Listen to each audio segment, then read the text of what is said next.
Pessoal, 12 horas em ponto. Nós estamos aqui iniciando mais um programa Conexão Alagoinhas. E hoje nós temos aqui conosco o pessoal da área de saúde. A gente tá até chamando Conexão Saúde, porque agora pra mim tudo é conexão, viu, gente? Conexão Saúde. Nós estamos aqui com Moacir Lira de Oliveira e estamos também com a Evelyn, que logo depois do Moacir vai estar conosco.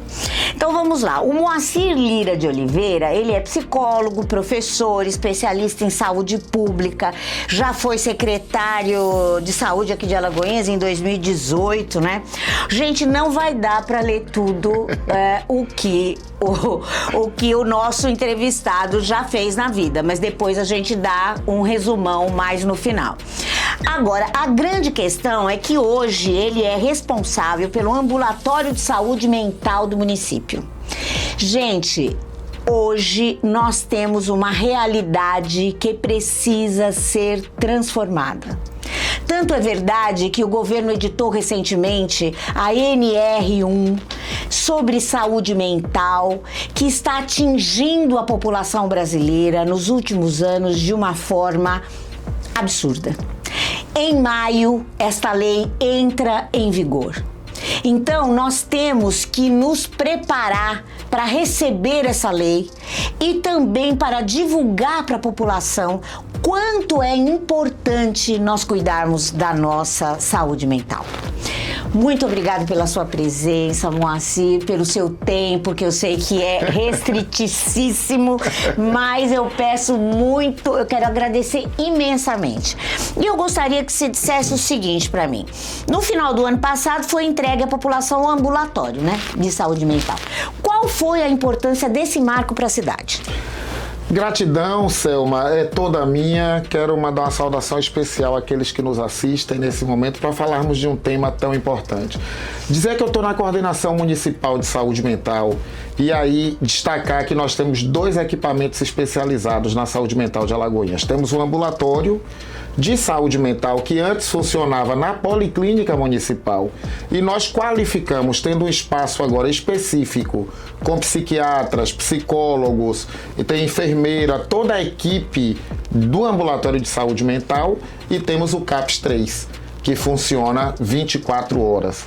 3 exatamente porque ele funciona todos os dias da semana, incluindo finais de semana, e 24 horas com 5 leitos para acolhimento noturno para aqueles pacientes que estão em crise.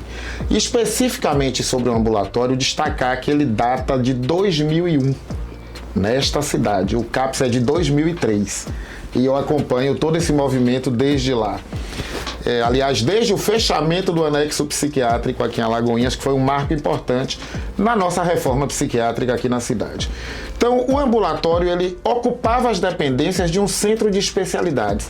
E nós sentimos, então, a necessidade de que esse ambulatório, ele ocupasse um espaço qualificado. Então, foi um marco, realmente, aliás, somos de uma época em que o ambulatório e CAPS eram juntos. E essa foi a primeira reforma que fizemos. Opa, o CAPS é um serviço, o ambulatório é outro. Muito bem? Então, hoje ele está nesse espaço para que nós tenhamos. Ambulatório não é apenas o atendimento psiquiátrico, o atendimento psicológico individualizado. Contempla também trabalhos de grupo, grupos terapêuticos, grupos com mulheres, sala de espera. É muito importante que a gente entenda, porque antigamente ele era muito vinculado à ideia de um ambulatório de psiquiatria. É hoje um ambulatório de saúde mental. Então a importância é, para os casos moderados, em tese, casos leves devem ser acompanhados pela atenção básica, os moderados pelo ambulatório de saúde mental e os graves, severos e persistentes pelo CAPS. Em tese, essa é a hierarquia da assistência. Claro que esse modelo é fluido, ele tem borramentos, porque muitas vezes eu tenho uma pessoa que não tem um diagnóstico, por exemplo, de uma esquizofrenia, mas ela está em crise e naquele momento ela precisa do CAPS.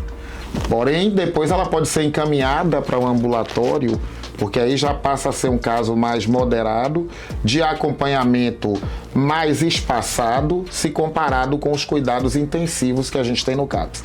Objetivamente te respondendo, o ambulatório ele é um equipamento fundamental na RAPS, que é a Rede de Atenção Psicossocial, para o acompanhamento de crianças, adolescentes, adultos. Inclusive estamos com um número já grande demais, mais de 3.000, não é? Usuários sendo atendidos e cada dia chegando mais.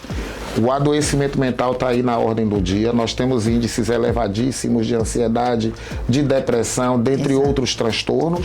Então, o ambulatório é um equipamento que evita a agudização de crises, evita internações, evita até a necessidade do acompanhamento intensivo no CAPS. Tá.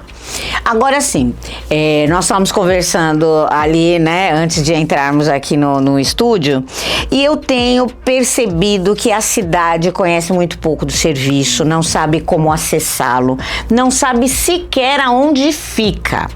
Então, assim, só para a gente ter uma informação mais direta, eu queria que você dissesse para aquela câmera o endereço do CAPS e do ambulatório, para que as pessoas registrassem isso inicialmente e depois a gente retoma sobre como chegar até lá.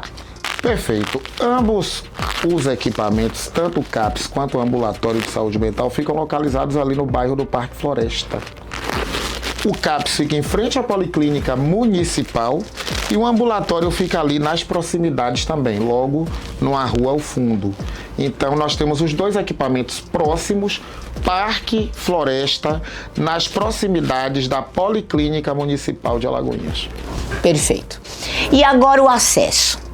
Eu estive conversando com uma cabeleireira essa semana e ela me disse que tem uma pessoa da família que está com problemas, que manifesta problemas mentais, mas que é resistente ao tratamento, mas que precisa de ajuda e que eles querem buscar esse atendimento ou conversar com alguém que os oriente ao que fazer com essa pessoa.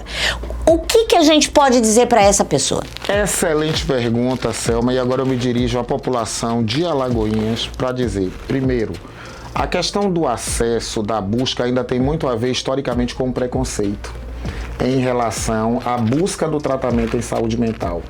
Muitas pessoas consideram que o CAPS, o ambulatório, é para tratar, entre aspas, de doido, de maluco, não é? Ainda existe todo esse estigma social, mas eu quero dizer claramente, o CAPS todos os dias ele tem triagem. Então é um serviço aberto que recebe demanda espontânea ou encaminhada. Encaminhada por onde? Pela unidade básica de saúde, que ela pode estar próxima, referenciada ali na unidade de saúde, que pode ir a equipe da unidade básica, do posto de saúde pode encaminhar, mas pode ir diretamente aos serviços para o acolhimento inicial. Com certeza vão receber a orientação no CAPS. Então, de novo, o CAPS atende por demanda espontânea. Se ele entender que é um caso a ser encaminhado para o ambulatório, o próprio CAPS encaminha. No ambulatório, a gente também recebe demanda referenciada, mas isso não exclui a possibilidade de você, que está necessitando de uma avaliação, buscar o serviço para receber essas orientações. E aí os profissionais estão habilitados, tanto na atenção primária à saúde, quanto nos equipamentos especializados, a fazer esse encaminhamento. Nós recebemos encaminhamentos do hospital Dantas Bião, nós recebemos encaminhamento das unidades de saúde, até de clínicas privadas, da própria sede, Secretaria de Desenvolvimento Social, dos CRAs, dos CREAS, não é? Então, todos esses equipamentos sabem, nós estamos construindo uma rede, mas a você, especificamente, que nesse momento está passando por um sofrimento psíquico, alguma intensificação de um sofrimento mental, algum incômodo, a sua insônia, tá muito triste, tá percebendo que algo não vai bem com seu filho, com sua filha, às vezes a própria escola também encaminha. Isso é importante destacar que a escola tem um papel importante. Nós recebemos muitos encaminhamentos de professores, das escolas, enfim. Então, dizer à população que sim, recebemos a demanda espontânea e a demanda também referenciada. Aquela guia, né, que às vezes o médico lá da unidade básica de saúde encaminha ao CAPS, encaminha ao ambulatório, encaminha ao psiquiatra, ao psicólogo. Mas, independentemente disso, queria deixar claro, não precisa disso para vocês buscarem os serviços. E os serviços estão habilitados para os seus devidos encaminhamentos. Certo. Isso com relação ao ambulatório, que pelo que eu estou entendendo, ele também faz a questão preventiva, né? Sim. Ele observa, ele vê, ele põe aquele paciente num serviço multidisciplinar para chegar num diagnóstico. Isso. Então é mais preventivo. Mais preventivo. Agora vamos supor que é um caso de internação. Vamos supor que é um caso de um surto, né? Que essa pessoa, esse paciente está tendo naquele momento. Como é que a família pode proceder? Perfeito. Então, Selma nos fala aí da emergência psiquiátrica.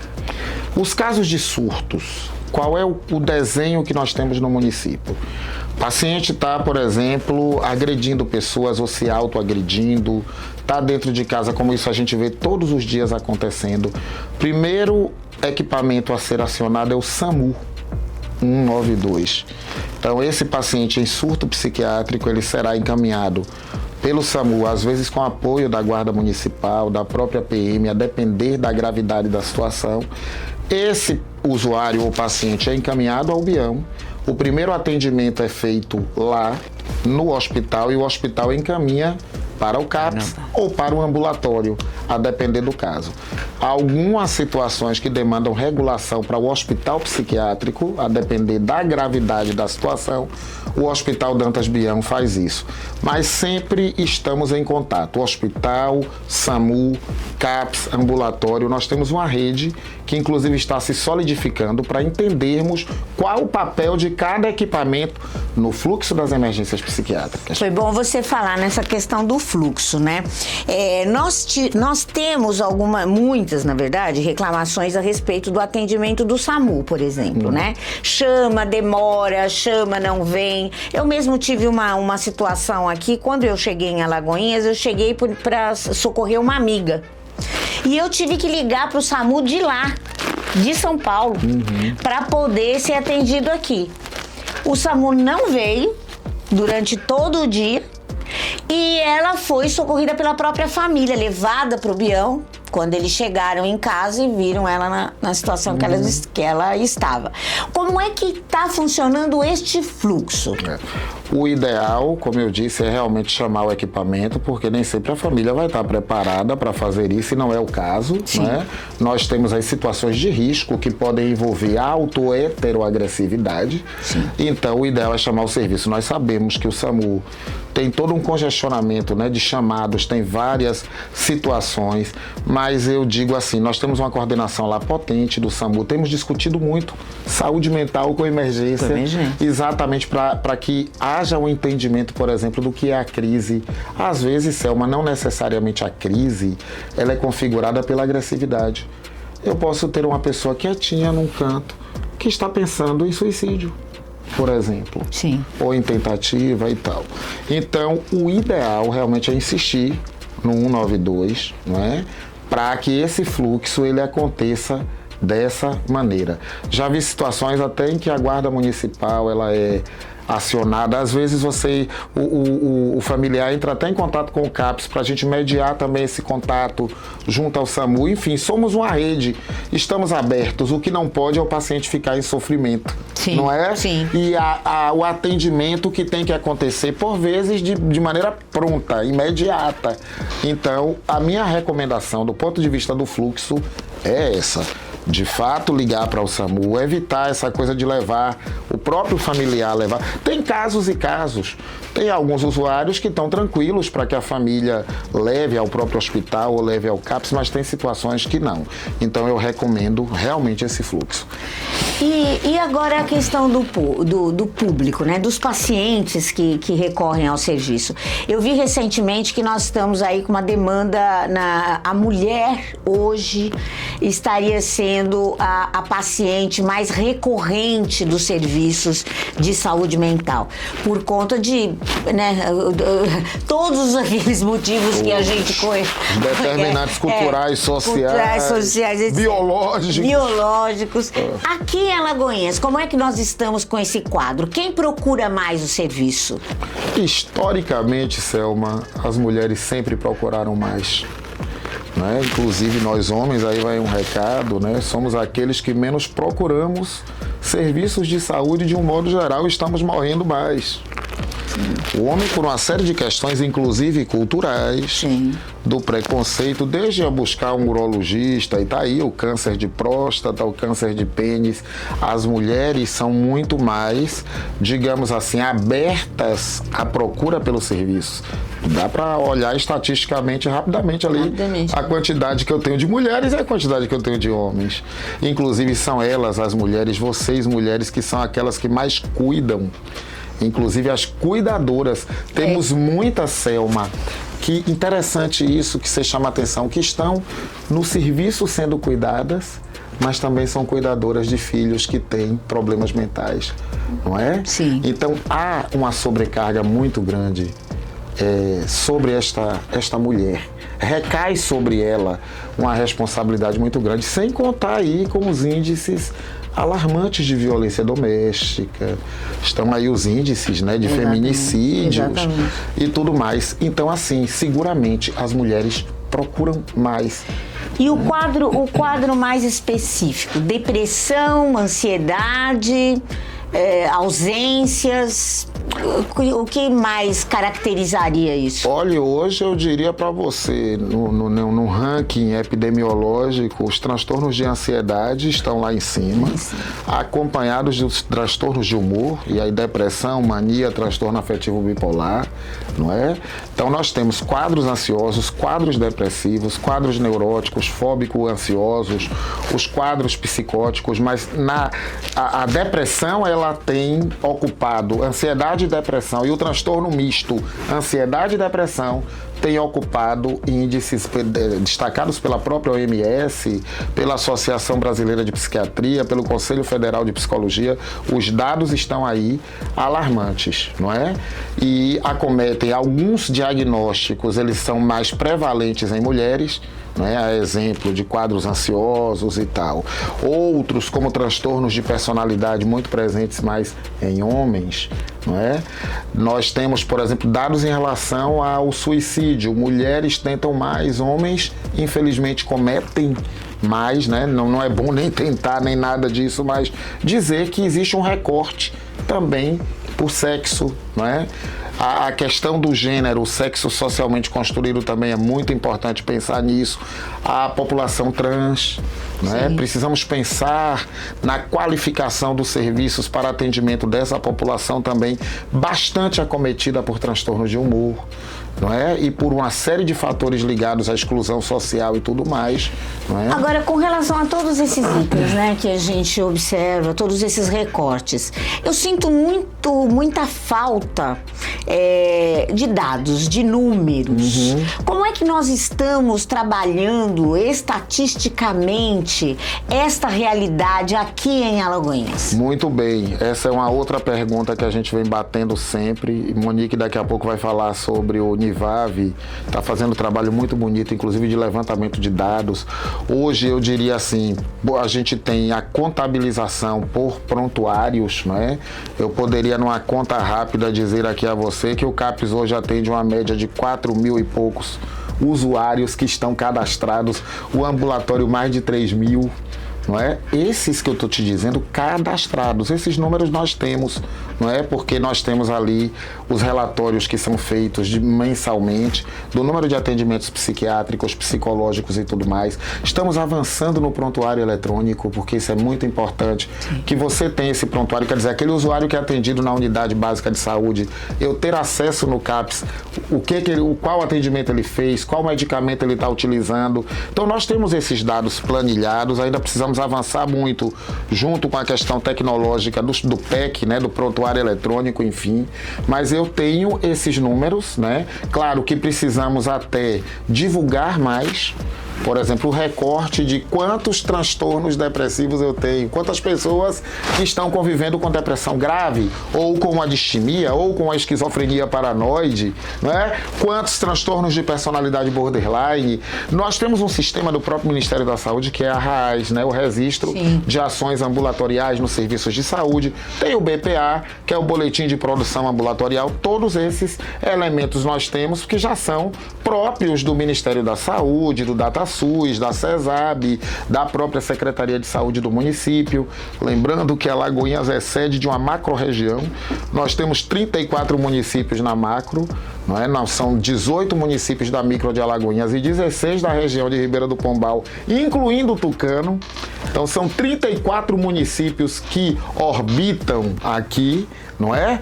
Então, eu também sou do Núcleo Regional de Saúde Nordeste, sou funcionário efetivo do Estado, da CESAB, e estou também com a responsabilidade da saúde mental na macro-região. E a gente está fazendo o levantamento desses dados, qualificando esses dados, porque política pública se faz com dados. Exato. Eu costumo dizer que saúde mental, parafraseando uma grande professora minha do meu doutorado, doutora Ana Maria Fernandes Pita, a quem eu mando um grande abraço, ela diz que saúde mental se faz com sangue, suor e dinheiro. Né? Saúde, eu fui secretário e costumo dizer o seguinte: saúde, nós temos demandas que são infinitas e recursos que são limitados. Exato. Um cobertor só, então precisamos priorizar, planejar. E você está corretíssima, Selma, porque a gente só planeja em cima de dados. Eu não posso fazer isso atirando para o nada, que leva de nada a lugar nenhum. Exato. Então é em cima de números. Quantos adolescentes temos? Quantas crianças, não é, que estão com determinados quadros? Então sim, esse trabalho está sendo feito, está sendo qualificado com as equipes. E agora eu fiz um grupo onde nós temos Ambulatório de Saúde Mental, CAPS, NIVAV, coloco todo mundo no mesmo grupo para a gente pensar junto o planejamento em saúde de maneira integrada. Que coisa boa, viu, gente? Porque assim, como nós acabamos de falar, como o Moacir bem lembrou, dados, números, nos ajudam a ter o recorte necessário para atuar. E isso é em tudo, gente, é em tudo. Mesmo se a gente pensar numa economia doméstica, se nós não tivermos ali planilhado tudo que nós gastamos, tudo que nós fazemos, até a gente não consegue perceber aonde a gente está falhando, inclusive. Então a questão dos dados no Brasil, ela tem que ser tratada com uma seriedade, né, imensa, principalmente na área de saúde e educação. Perfeito. Que são os dois pilares importantíssimos para promover mudanças. Perfeito. Moacir, eu quero agradecer imensamente a sua presença. Quero dizer que o nosso programa e a nossa casa está aberto aqui para você divulgar os números que você já tem, né? As formas que você já tem. É só me ligar, a gente vai lá, coleta tudo, porque o que nós precisamos é divulgar a prestação de serviço para a população. É isso que a gente quer entregar para vocês, gente. A verdade do que está acontecendo. Não é dizer que está tudo maravilhoso. De jeito nenhum. Não é dizer que está tudo perfeito, não. Mas nós estamos caminhando para isso. Nós estamos buscando a melhoria do serviço. E é só assim que a gente melhora a qualidade da nossa população.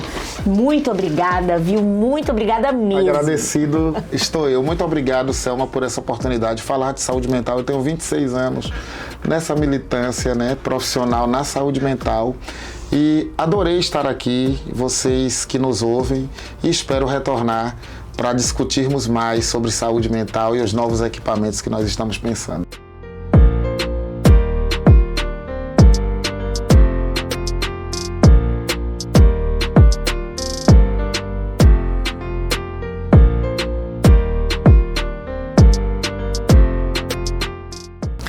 Pessoal, agora é a vez da Evelyn Monique Nascimento, assistente social, coordenadora do NIVAV. Eu vou repetir aqui, vamos ver se eu não erro. Núcleo Intersetorial de Valorização da Vida para Prevenção ao Suicídio, pós-venção e monitoramento dos casos que lá aparecem. Gente, Eu vou começar falando de uma história que eu soube aqui. Quando eu cheguei aqui, eu vim de São Paulo há 2 anos, me disseram que a cidade tinha muitos suicídios. Eu fiquei um pouco assustada. Aliás, no primeiro ou segundo mês, eu soube de notícias de pessoas que haviam cometido suicídio e jovens, 16, 17, 18 anos, e aquilo me chamou muito a atenção.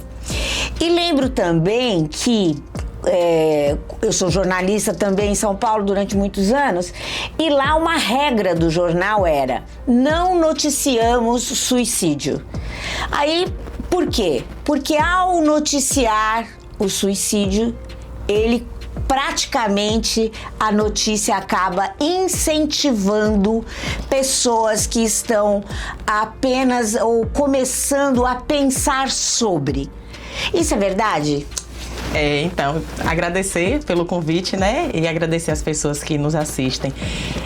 Isso aí é um tabu bem grande, né? As pessoas não querem noticiar, porque, principalmente se for em setembro, porque dizem que vai acontecer mais suicídios. De fato, isso tem uma relevância, porque existe o efeito Werther, né? Quando você mostra o que aconteceu, pode ser que outras pessoas também acabem tentando.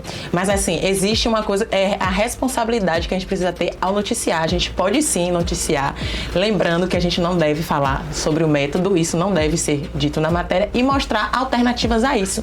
Sempre que se fala de suicídio, o que aconteceu, a gente precisa mostrar alternativas. Existe o CVV, né? Que é atendimento ali por ligação, que tem um atendimento emocional, tem os CAPs, ambulatório, as clínicas de psicologia. É falar de forma responsável. Inclusive, uma das nossas ações do Univave, a gente vai realizar uma oficina para profissionais da mídia aqui do município. Que coisa maravilhosa! Muito importante para eles entenderem de fato o que é o suicídio, o que é o efeito Werther, o que é o efeito Papageno, que é aquele que mostra alternativas àquilo ali. Então, falar, comunicar da forma correta é muito importante. Anterior ao Univave, eu já participei de um núcleo de Feira de Santana, no MEPS. E a gente teve várias aulas e tinha lá uma específica que era sobre mídia e suicídio. Aí existe uma cartilha da OMS, mas a gente está fazendo uma cartilha para o município, para a gente colocar no site da prefeitura, para estar disponível para todos e nesse dia para passar para os profissionais, que eu acho muito importante. Porque aí eles vão ser parceiros na prevenção. Replicadores, né? E com informações da maneira correta, né? Sem oferecer gatilhos a quem ouve, porque já teve épocas que eu ouvi alguns noticiários sobre isso e eu fiquei bem assustada da maneira como isso é tratado. Aí as pessoas não entendem porque às vezes depois acontecem outros. Como, por exemplo, a gente soube de um caso que teve lá em Goiás e a carta que a pessoa deixou foi publicada, né, do Brasil todo. Isso é muito irresponsável fazer isso, não se deve fazer isso. E isso acabou gerando outros suicídios no Brasil. Outras pessoas se identificando com aquele conteúdo, então, a gente né? precisa ter muito cuidado ao noticiar sobre um suicídio. E aqui em Alagoinhas a gente tem essa proposta dessa oficina pra gente, né, qualificar, abordar sobre isso, pra entender e ter uma comunicação responsável. Perfeito. Já quero te dizer que me avisa com a data que eu quero participar dessa oficina. Sim, quero participar. Vão ser parceiros, né? Vamos ser parceiros, com certeza, porque eu acho que essa é uma questão muito delicada. A questão da vida, né? Quando você se abandona dentro da própria vida, é uma coisa muito triste. Se a gente pode contribuir, se a gente pode ajudar, isso é bom. Agora, me diga uma coisa, como nasceu Univave? Univave, então, é uma longa história e tem muito tempo, né? Vamos lá. Anterior a essa emenda, né, eu vou chegar nessa parte, eu já trabalhei no CAPS também. E a gente sempre tinha a proposta de criar um grupo de trabalho, fazer ações sobre a prevenção, porque à época eu ainda estava nesse núcleo de Feira de Santana estudando sobre. E acabou que não seguiu em frente. E aí surgiu a proposta da vereadora Jaldice, né? Inclusive agradecer a ela, né, que foi muito importante. E aí teve a proposta de criar um CVV municipal. E aí a equipe que montou o projeto, né? Eu, Moacir, Laila, Valdimeire, Luciana, a gente conseguiu fazer mais do que o CVV, né? que é um serviço de apoio emocional por ligação, inclusive o nacional. Ele faz um trabalho belíssimo desde 1965. Não é um serviço novo. Então a gente poderia, de fato, criar potencializar, né, o que ela tinha solicitado a gente. E aí o núcleo, ele trabalha com 3 eixos, né? Que é a prevenção, a pós-venção e o monitoramento e acompanhamento desses pacientes. Quando a gente fala de prevenção, a gente precisa da educação permanente, de ações durante todo o ano. Qualificação também profissional, e aí a gente já tem agenda até dezembro de várias ações que a gente vai realizar, não só no âmbito da saúde, mas da assistência social, da educação. Nós temos um grupo de trabalho que provavelmente vai virar um comitê técnico. A gente tem representantes da SEDUC, da Guarda Municipal, da Polícia Militar, da Atenção Primária à Saúde, para a gente trabalhar em conjunto, até porque a prevenção do suicídio, ela vai estar presente em todas essas instituições, né? E eles vão replicar as informações nas instituições que eles façam parte. Agora me diga uma coisa, o perfil dos casos, porque assim, Alagoinhas é uma cidade relativamente nova, Sim. né? E a maioria dos suicídios que a gente tem notícia acaba atingindo muitos jovens, Sim, né? sim, com certeza. Como é que a gente identifica isso neste jovem, né, que está iniciando a vida, iniciando sua vida no trabalho? Qual é o gatilho disso? São vários, né? Porque a gente tem fatores de risco e populações de risco, né? Como o Moacir trouxe anteriormente, tem a LGBTQIAPN+, né? A população negra, pessoas com doenças, né, graves. E aí, quando você fala dos jovens, a gente também tem que pensar na questão das telas de rede social, de celular, dos jogos Muitos casos de jogos telas. de aposta. Isso tem crescido muito, o adoecimento e as tentativas de suicídio. Então a gente vê isso como fatores, né, que levam alguns jovens a tentarem suicídio. Realmente tem um número alarmante. E aí o Univav também, a gente vai ter um observatório, então a gente vai conseguir linkar esses dados de vários serviços, para que a gente depois possa ter um panorama. Qual a idade em Alagoinhas, quando a gente fala de tentativa ou de suicídio? Qual a idade? Quais são os territórios, os bairros que a gente tem mais tentativas? Porque a partir daí a gente pode pensar em promover ações específicas nesse território. Tá, então o Univav hoje, ele está nesse momento. Sim. De tentar, de juntar todos esses dados também. Para compilar dados. E pensar em ações que possam ser feitas de acordo com o que a gente vê no cenário. Então isso é muito importante. A gente sabe que as mulheres tentam mais, mas quando a gente fala de suicídio, os homens acabam cometendo muito mais, né? Até pelo o método que eles venham a utilizar. Certo. E a gente precisa ter esse cenário para a gente pensar nessas ações. Então aí isso é uma estratégia também de prevenção. E tem a pós-venção. O que é a pós-venção? É o cuidado com os sobreviventes enlutados. A gente precisa pensar nas pessoas que ficam. Semana passada, por exemplo, eu fiz uma visita, né, em domicílio. Para além dessas ações, a gente também realiza visitas, né, para entender alguns casos. E aí aconteceu um suicídio na comunidade de Portões. E aí a gente foi notificada porque a gente se articula em rede.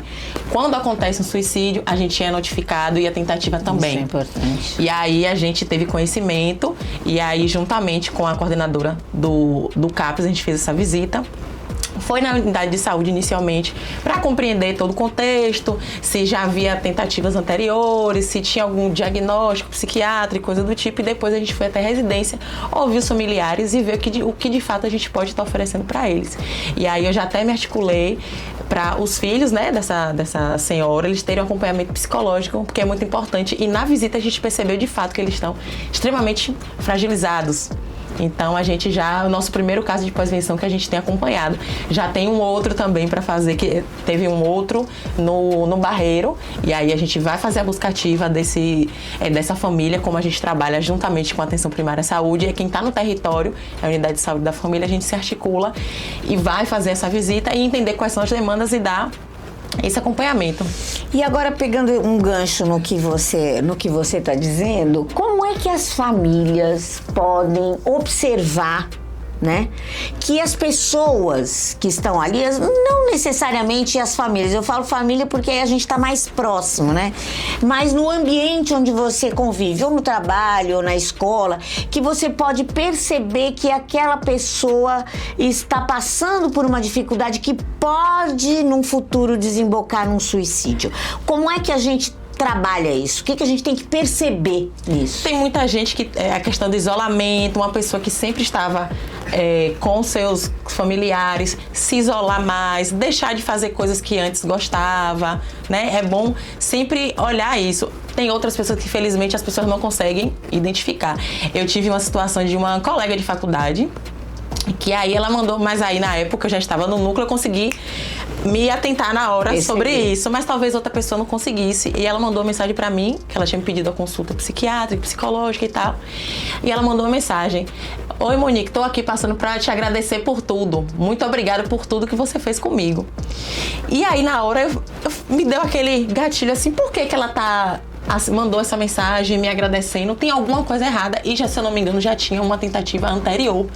E aí no mesmo momento, na época, até conversei com o Moacir, que ele também, né, tava acompanhando, ela tinha feito a mesma coisa. Quando a gente entrou em contato com a família, já tava no Dantas Bião. Sim, então são gatilhos que a gente tem que observar, né?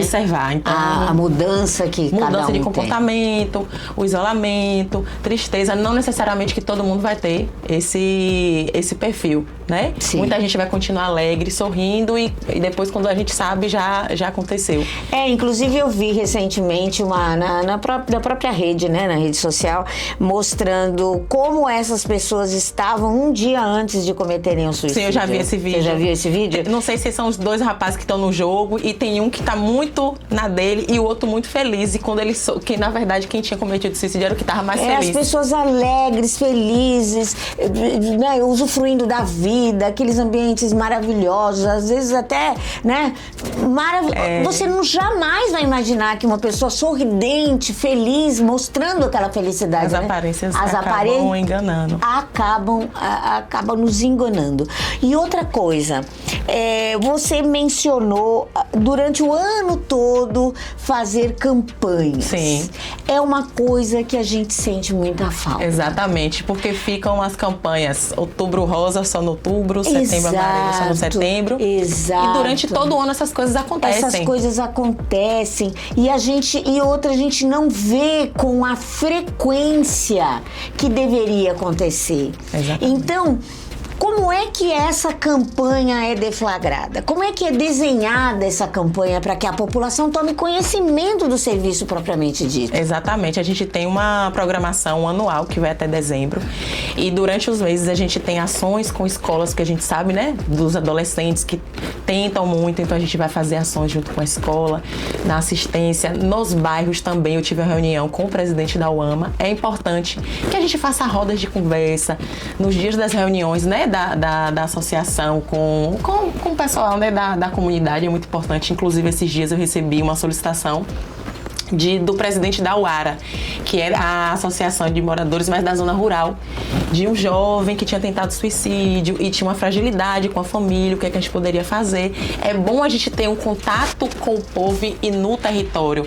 E a gente sair, a gente tem uma sala que funciona dentro do ambulatório, mas a gente não vai fazer só prevenção e pós-venção ali dentro. A gente precisa estar no território, então a gente precisa ter essa articulação com a sociedade civil.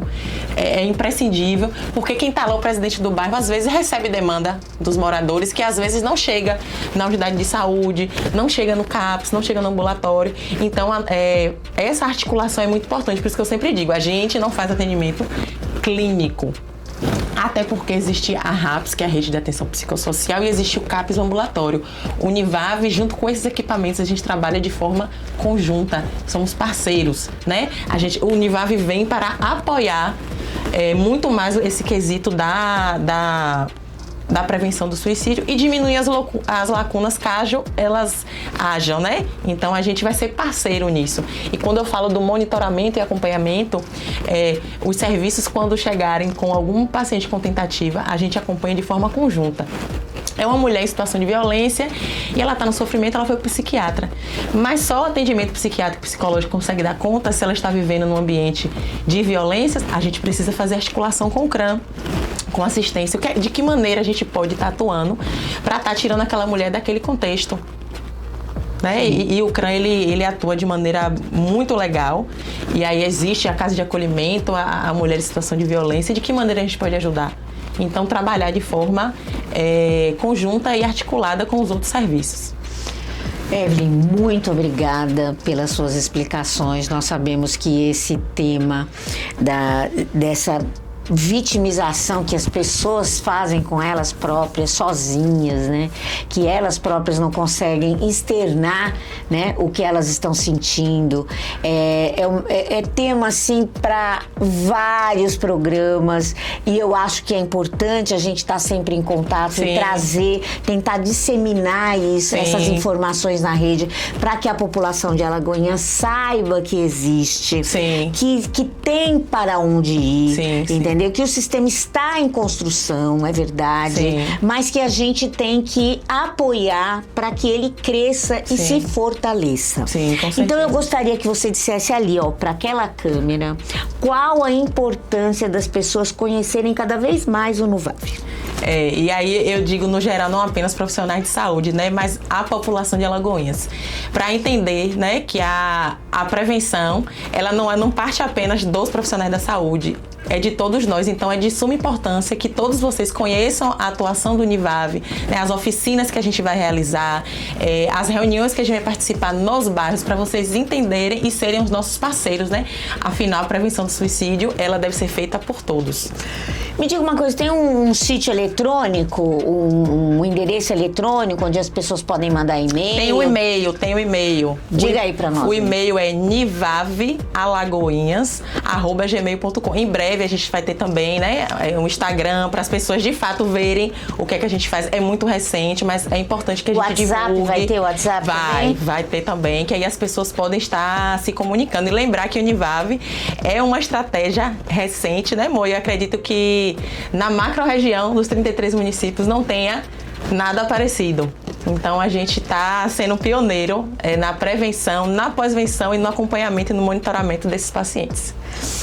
Gente, é isso. Eu espero que vocês absorvam todas as informações que foram trazidas aqui hoje, porque realmente a questão da saúde mental está acometendo os brasileiros e brasileiras de uma forma inusitada, inesperada e numa situação social, né, e econômica que nos coloca cada vez mais frágeis. Então eu sempre digo, ao invés, a crítica, ela é importante. Eu não digo para que não se critique. Eu acho que a crítica, ela serve como um propulsor de ideias. Ajuda, a partir da crítica, você consegue modificar uma série de coisas. Mas nós também temos que avaliar o trabalho que está sendo feito. Nós precisamos fortalecer os trabalhos que existem. Como a própria Evelyn colocou, é pioneiro na região. Nós precisamos fortalecer este tipo de trabalho. Esse pioneirismo, ele é importante para uma região que está crescendo cada vez mais. E não é só chegar à indústria, não é só chegar a emprego, não é só chegar mais empregos. O que interessa é a saúde mental das pessoas para que elas possam usufruir de tudo isso. Até o próximo programa.